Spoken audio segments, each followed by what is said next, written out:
کہ صورتحال اتنی خراب ہے کہ ایک ایک سیکنڈ جو ہے وہ ویسٹ ہو رہا ہے، اور ہمیں ابھی ایکسیس چاہیے کہ ہم نے فوڈ وہاں پر لے کر جانی ہے، پانی خوراک اور دوائیاں لے کر جانی ہے۔ ایک ایک سیکنڈ جو گزر رہا ہے وہ وہاں کے لوگوں کے لیے موت لے کر آ رہا ہے۔ پھر جو سب سے بڑا ہاسپٹل ہے الشفا، اس کی جانب سے کنفرمیشن آ چکی ہے کہ صرف چند گھنٹے رہ گئے ہیں کمپلیٹلی شٹ ڈاؤن میں، جہاں پر 60 سے 80 ہزار لوگ موجود ہیں۔ اس سے پہلے یہ خبر سامنے آئی تھی، لیکن چونکہ ان کے پاس سولر پینل تھے، پھر انہوں نے بیک اپ جنریٹر پر جو ہے اپنا آئی سی یو وہ آپریٹ کرتے رہے، لیکن اب باقاعدہ آفیشیل کنفرمیشن آ چکی ہے کہ اگر چند گھنٹے بعد فیول نہ پہنچا تو چونکہ سولر پینل بھی اسرائیلی آرمی نے تباہ کر دیے ہیں، جو بیک اپ جنریٹر تھے اب وہ بھی جواب دینے والے ہیں، تو یہ اب فائنلی چند گھنٹوں کی گیم رہ گئی۔ اگر چند گھنٹوں میں فیول نہ پہنچا تو سب سے بڑا ہاسپٹل جہاں پر 60 سے 80 ہزار لوگ موجود ہیں، وہاں ایک بہت بھاری نقصان ہو سکتا ہے انسانی زندگیوں کا۔ پھر تھوڑا سا غزہ میں جو ان کی آرمی ہے اس کے حوالے سے بات کر لیں، جو وہاں پر آپریشن جاری ہے، تو صرف 1.5 سے 2 کلومیٹر تمام بارڈر سے یہ جو نارتھ کا علاقہ ہے یہاں سے یہ اندر ایڈوانس کر سکے ہیں، اور ابھی جو مرکزی سٹی ہے غزہ کا اس میں یہ نہیں جا سکے ہیں، اور اس کی وجہ یہ ہے کہ جیسے اب یہ کہہ رہا ہے کہ دا وار کین گیٹ مور بلڈیئر، کہ جب یہ اربن وارفیئر شروع ہوگی، جب یہ شہر میں جائیں گے تو یہ اور بھی جو ہے خونخوار جنگ ہو سکتی ہے، اور یہ اسی لیے بارڈرز پر موجود ہیں، اور یہ کرتے کیا ہیں کہ پہلے ایڈوانس کرنے کے لیے پورا جو ایریا ہے اس پر شدید بمباری کی جاتی ہے۔ اب دیکھیں نا یہ جبالیہ ریفیوجی کیمپ پر کیوں بمباری کر رہے ہیں اور اس کی ساری بلڈنگز کیوں تباہ کر رہے ہیں، کیونکہ یہ چاہتے ہیں کہ اگر ایڈوانس آگے کرنے سے پہلے تمام بلڈنگز جو ہیں وہ ہم گرا دیں، تو ابھی تک یہ مرکزی سٹی کی طرف جا بھی نہیں سکے ہیں، تو وہ کہہ رہا ہے کہ جب یہ آگے موو کریں گے تو یہ جنگ اور بھی خونخوار ہوگی، تو یہ ابھی تک صرف 1.5 سے 2 کلومیٹر کے ایریا میں موجود ہیں، اور وہاں پر بھی ان کا بہت زیادہ نقصان ہو چکا ہے۔ 400 سے زیادہ ان کے جو فوجی ہیں وہ ہلاک ہو چکے ہیں، اور 30 جو ہیں کل ان کے حوالے سے خبر آئی ہے، اور 70 کے قریب جو ان کے ٹینکس ہیں، جس کی ایک ٹینک کی قیمت $3 ملین ہے، وہ یہاں پر تباہ ہو چکے ہیں، اور کئی آرمڈ وہیکلز، بلڈوزر، بہت سارے ان کو یہاں پر نقصان اٹھانا پڑ رہا ہے۔ تو یہ آپ دیکھیں کہ ان کا اپنا میڈیا یہ کہہ رہا ہے کہ the Hamas capacity is greater than we expected, کہ جو ان کی کیپیسٹی ہے جنگ لڑنے کی وہ اس سے بہت زیادہ ہے جو ہم نے ایکسپیکٹ کی تھی۔ تو اب یہ جا کر پھنس گئے ہیں، کیونکہ اب یہ آگے ایڈوانس کرتے ہیں تو ان کو بہت زیادہ نقصان کا خطرہ نظر آ رہا ہے، لیکن یہ یہاں سے واپس بھی پل بیک نہیں کر سکتے، کیونکہ یہ ان کے لیے سب سے بڑی شرمندگی کی بات ہوگی کہ اتنی بڑی آرمی جس کا اتنا روب اور دبدبہ ہے وہ ناکام واپس لوٹ گئی، تو اب اس لیے یہ مکمل طور پر اب وہاں پر پھنس چکے ہیں۔ پھر آپ دیکھیے کہ فاکس نیوز کے نمائندے نے یہ اپڈیٹ کیا ہے کہ ایک ہی حملے میں ان کے 20 سے زائد فوجی جو ہلاک ہوئے ہیں، یہ تازہ ترین خبر سامنے آئی ہے، اور فاکس نیوز امریکہ کا بہت بڑا ادارہ یہ رپورٹ کر رہا ہے کہ 20 سے زائد ان کے فوجی ایک ہی حملے میں مارے گئے ہیں۔ اس کے علاوہ اگر دارالحکومت کی بات کر لیں تو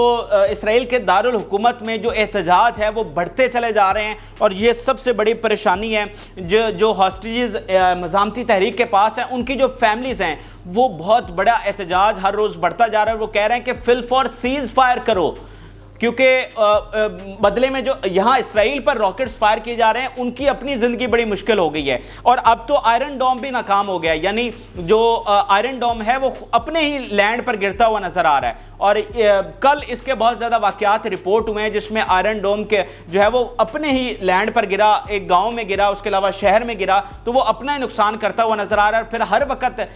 تل اویو میں جو ہے وہ جنگی سائرنز بجتے رہتے ہیں، کیونکہ ہر وقت راکٹس فائر ہو رہے ہوتے ہیں۔ تو وہ ایک تو جنگ بندی کا مطالبہ اب اسرائیل کے اندر سے ہو رہا ہے، اسرائیل کی عوام کھڑی ہو رہی ہے، اور دوسرا وہ کہہ رہے ہیں کہ ہاسٹیجز واپس لے کر آئیں اور پرزنر ان کو دیں۔ تو یہ بھی ایک بڑی امپورٹنٹ چیز ہے کہ جہاں دنیا میں پریشر آ رہا ہے، اسرائیل کے اندر سے بھی جنگ بندی کی آوازیں اٹھ رہی ہیں۔ اب تھوڑی سی اگر بات کر لیں ہم حزب اللہ میں، ویسے نارملی ہم ایک دن میں حزب اللہ کے حوالے سے ایک ہی ویڈیو میں صرف اپڈیٹ کرتے ہیں، لیکن اب لبنان بارڈر پر چونکہ جنگ شدت اختیار کر چکی ہے اور لمحہ بلمحہ وہاں سے اپڈیٹس آ رہی ہیں، جو اس وقت بڑی لڑائی جاری ہے وہ کریات شمونہ کا جو علاقہ آپ کو بارڈر کے ساتھ نظر آ رہا ہے یہاں پر جاری ہے۔ 10 سے 12 میزائل اس سے پہلے فائر کیے گئے تھے اور یہاں پر میجر ڈسٹرکشن ہوئی تھی، پھر انہوں نے ان کا ایک جو ٹرک ہے جو کہ سولجرز کو لے کر جا رہا تھا اس کو بھی نشانہ بنایا تھا حزب اللہ نے، اور اس کی وجہ یہ تھی کہ یہاں سے اٹیک کیا گیا تھا اسرائیل کی جانب سے، جس میں ایک وہاں کے صحافی اور ان کی اہلیہ اور 3 بچے جو ہیں وہ مارے گئے تھے، ایک کار میں وہ جا رہے تھے اور اس کار کو اٹیک کیا گیا تھا۔ تو حزب اللہ کی جانب سے بڑا سخت ریاکشن آیا، اور اب یہ جو کریات شمونہ کا علاقہ ہے اس کو فل فور ایویکویٹ کرنے کے آرڈر جاری کر دیے گئے ہیں، کیونکہ یہاں پر کلیشز جو ہیں وہ بہت زیادہ بڑھ رہے ہیں، حملے بڑھ رہے ہیں۔ اور اس کے علاوہ یہ بھی خبریں آئی تھی کہ یہاں سے حزب اللہ کے جو جنگجو ہیں وہ بارڈر کراس کر کے اندر بھی آئے ہیں، تو اس طرح خطرہ ان کے لیے بہت بڑا ہے۔ اور حزب اللہ جس طرح سے اپنے آپریشن اور اپنے حملوں کو بڑھا رہی ہے، واضح طور پر جنگ جو ہے وہ اس بارڈر پر ایسکلیٹ ہوتی ہوئی صرف کل رات کے بعد ایک بہت بڑا چینج ہمیں نظر آیا کہ اتنی بڑے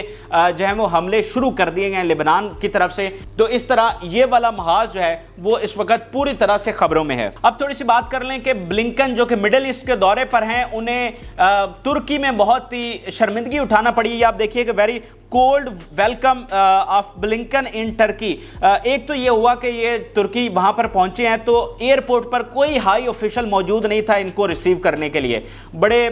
جو ہے وہ ایک کوئی ڈیپٹی وہاں کا ہے اس کو بھیجا ہوا تھا، یعنی کوئی ہائی آفیشل نہیں تھا اس کو ویلکم کرنے کے لیے۔ پھر اس کی جو ہے وہ صدر کے ساتھ ملاقات نہیں رکھی گئی۔ ایسا ہوتا ہے کہ جب بھی secretary state of America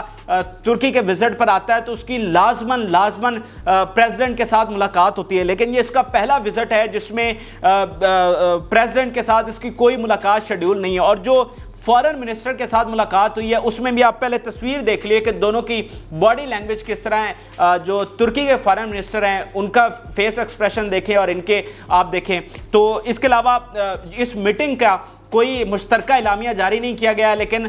news media کی جو رپورٹس ہیں اس کے مطابق ترکی کی جانب سے انکنڈیشنل یہ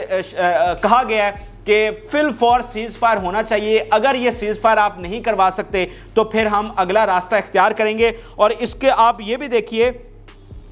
کہ جیسے یورپی یونین کے فارن پالیسی چیف کیا کہہ رہے ہیں کہ جو کچھ اس وقت ہو رہا ہے وہ مذاہب کی جنگ ہے یا تہذیبوں کی۔ کل میں نے صدر طیب اردوان کے الفاظ سنے اور وہ مغرب کو مخاطب کرتے ہوئے کہہ رہے تھے کیا تم ایک اور ہلال اور صلیبی جنگ چاہتے ہو؟ یہ بہت طاقتور بیانات ہیں، ہمیں اس تنازعہ کو روکنے کے لیے ہر ممکن کوشش کرنی چاہیے۔ تو طیب اردوان جو کہ مغرب کا ایک حمایتی ہے، نیٹو کا ممبر ہے ترکی، امریکہ کے جو نیوکلیئر ہتھیار ہیں وہ بھی ترکی میں محفوظ ہیں، تو اگر ترکی امریکہ کے سیکرٹری آف اسٹیٹ سے نہیں مل رہا، ان کا فارن منسٹر یہ انکنڈیشنل یہ کہہ رہا ہے کہ فل فور سیز فائر ہونا چاہیے ورنہ ہم اپنا راستہ اختیار کریں گے، اور یورپی یونین سے اس طرح کے بیانات آ رہے ہیں کہ طیب اردوغان کو اس طرح سے آپ طیب اردوغان کے بیانات کو اگنور نہ کریں، تو یہ بہت ہی امپورٹنٹ چیزیں ہو رہی ہیں۔ اور اگلے 2-3 دنوں میں اگر کوئی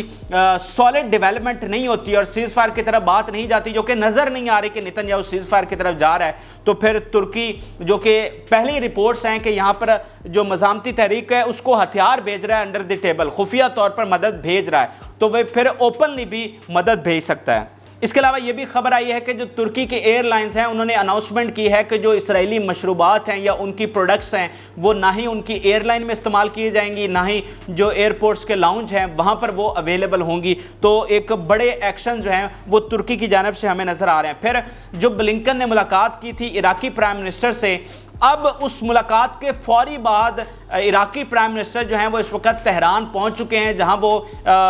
جو پریزیڈنٹ ہے رئیسی ان کے ساتھ ملاقات کریں گے اور سپریم لیڈر کے ساتھ ملاقات کریں گے۔ اور یہ کہا جا رہا ہے کہ امریکہ کی جانب سے کوئی پیغام دیا گیا ہے ایران کو اور وہ آج وہ پیغام دیں گے، کیونکہ ایران نے کل ان کے ڈیفنس منسٹر نے کہا تھا اگر فل فور سیز فائر نہ ہوا تو پھر ہم حملہ کر دیں گے امریکہ پر، اور امریکہ نے آج نیوکلیئر سب مرین جو ہے وہ مڈل ایسٹ روانہ کی ہے۔ تو آج ایک بڑا میسج دیا گیا ہے ایران کو، اب وہ دیکھتے ہیں کہ کیا میسج ہے، ایک آدھ دن میں اس حوالے سے بھی رپورٹ آ جائے گی، لیکن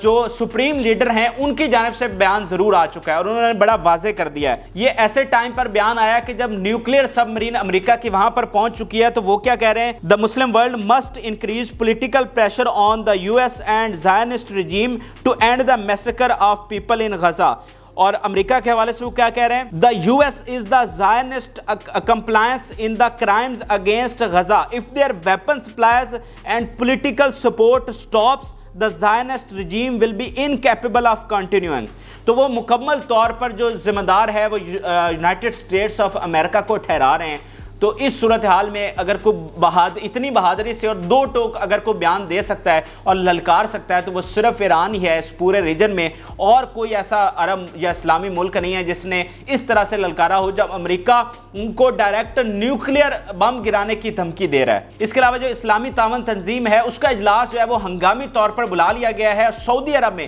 جدہ میں یہ منعقد کیا جائے گا، اور اس میں جنگ کے حوالے سے، سیز فائر کے حوالے سے، اور آگے کیا پورا مڈل ایسٹ ایک ساتھ ہو کر اسرائیل کے خلاف لڑ سکتا ہے، جنگ میں جا سکتا ہے، یہ ساری چیزیں وہاں پر ڈسکس کی جائیں گی۔ اور یہ کس کی طرف سے یہ کہا گیا ہے؟ سعودی عرب یہ آرگنائز کر رہا ہے، تو یہ کوئی جو غیر معمولی چیز نہیں ہے۔ آپ سب سعودی عرب پر تنقید کرتے ہیں اور ہم بھی کر رہے ہیں، جو جس طرح سے انہوں نے چپ سادھی ہوئی ہے، لیکن اب سعودی عرب کے لیے بھی اس میں اب خاموش بیٹھنا مشکل ہو رہا ہے، کیونکہ جو مظالم ڈھائے جا رہے ہیں وہ زیادہ دیر اپنی پبلک کے سامنے اس طرح خاموش نہیں بیٹھ سکتا، تو اس کی جانب سے بھی باقاعدہ طور پر اب عملی ایکشنز نظر آ رہے ہیں۔ اور ایک اور چیز میں آپ کو بتا دوں کہ بحرین نے اپنا جو سفیر ہے اسرائیل سے وہ واپس بلا لیا ہے، اور یہ کہا جاتا ہے کہ بحرین کی جو پوری ڈپلومیسی ہے وہ سعودی عرب چلاتا ہے، تو سعودی عرب کی جو فرنٹ سٹیٹ ہے وہ بحرین ہے، یعنی جو سعودی عرب نے ایکشن کرنا ہوتا ہے پہلے وہ بحرین سے وہ کام کرواتا ہے، تو یعنی اس نے بھی اب عملی طور پر اقدامات اٹھانا شروع کر دیے ہیں۔ اگر وہ سفیر بلایا گیا ہے تو وہ سعودی عرب کے کہنے پر بلایا گیا ہے، وہ بحرین کی اپنی کوئی پالیسی نہیں ہے۔ آخر میں جاوید اختر جو کہ انڈین بہت بڑے سیلیبریٹی ہیں، انہوں نے بڑا اوپنلی کریٹیسائز کیا ہے اور بڑا اہم بیان دیا ہے، میں آپ کے سامنے شیئر کرنا چاہتا ہوں۔ So now Israel is justifying its indiscriminate round the clock bombing on helpless civilians